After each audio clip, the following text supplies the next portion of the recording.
So this is day 64 of being housed. It is Saturday, October the 18th, 2025. This is the second video of just the things that have worked, and if there's anything that hasn't worked, I'll bring that up. But I just talked about God being my foundation and accountability to Him, not just in word and deed, but also in thought, is like a major foundation.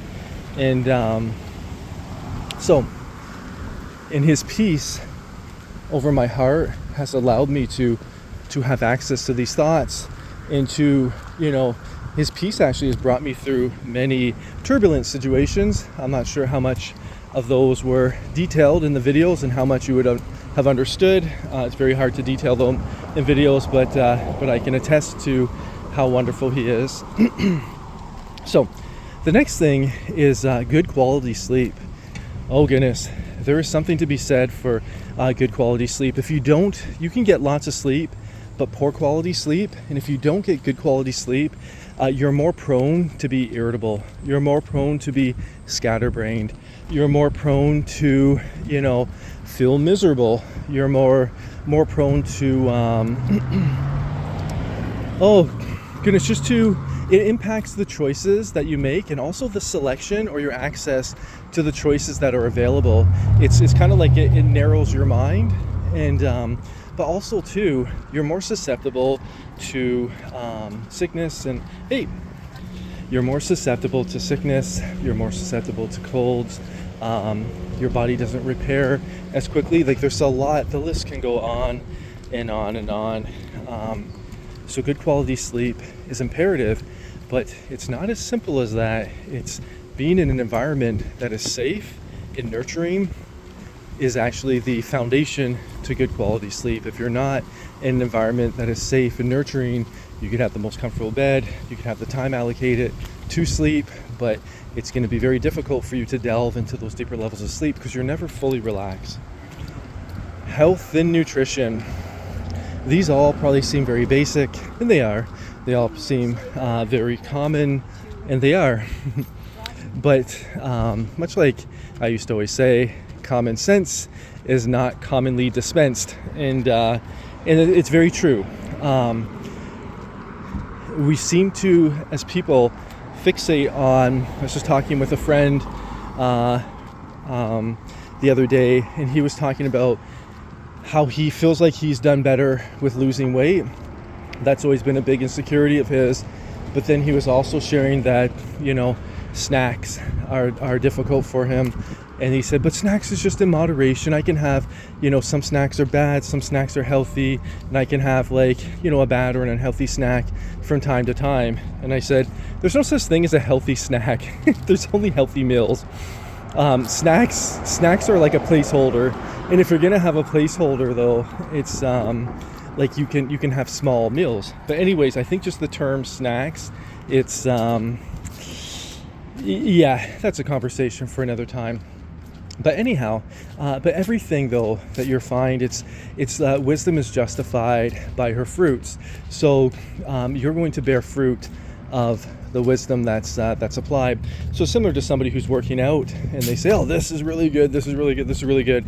But they work out for a year, 2 years, 3 years, and there's just very minimal change in their body, versus somebody who, works out for 6 months, probably doesn't say too much to too many people. That is somebody, and then all of a sudden you see the muscle definition coming up, the body fat being trimmed off, their ability, their strength increasing. That's an example of wisdom being justified by the fruits. So you see the fruit of you see visibly the fruit of what's being done in secret, or what's being done behind closed doors. And so healthy eating. So it's not just I've been eating cloves of garlic, which were really terrible. They still are terrible to eat, and I just eat them raw. Oh goodness, the other day I had an avocado and a kiwi, I had a papaya a couple of weeks ago. I'm just mixing up, like, now that I have, hey, thank you, a little more finances. I can be a little more selective with the food and the variety of food that I'm eating. And but my main staple has just been carrots, dipping them in natural peanut butter, and drinking water. And oh goodness, well, you see my grocery list that I post up. So anyhow, I find it's not just about health. It's not just about disease or sickness prevention. It's also about, and I use this term quite a bit, so acuity, so mental acuity, having the sharpness of mind, and having access to, like, those thoughts all the time. And I heard somebody mention this. This was on a video, and they said, they're showing, like, somebody working out really hard for an hour, and then they just they stated at the end of it, if like this, you're gonna waste this time, this hour here, if the other 24 hours are not committed to this hour. That's somebody who knows what they're doing. That's somebody who's got experiential understanding and experiential knowledge, because they're living what they're talking about.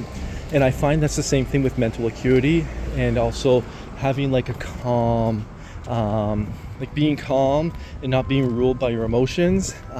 Food, and especially food that has no nutritional value, and food that's high in, say, sodium, or preservatives, or like different hormones or whatever, they're going to have an impact on the way you feel, and you really are what you eat. And so if your hands are shaky, or if my hands were shaky, or I found like I lack mental clarity and lack focus, it's easy just to say, oh, I'm just, insert label here.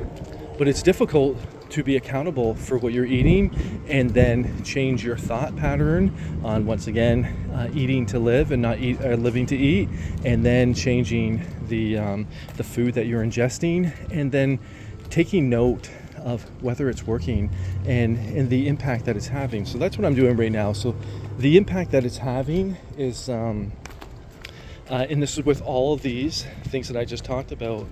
I've went through a very turbulent and a crisis situation, but a lot of, like, the main problems I find with a lot of things, they occur, like, we're very reactive. They occur after the damage has been done.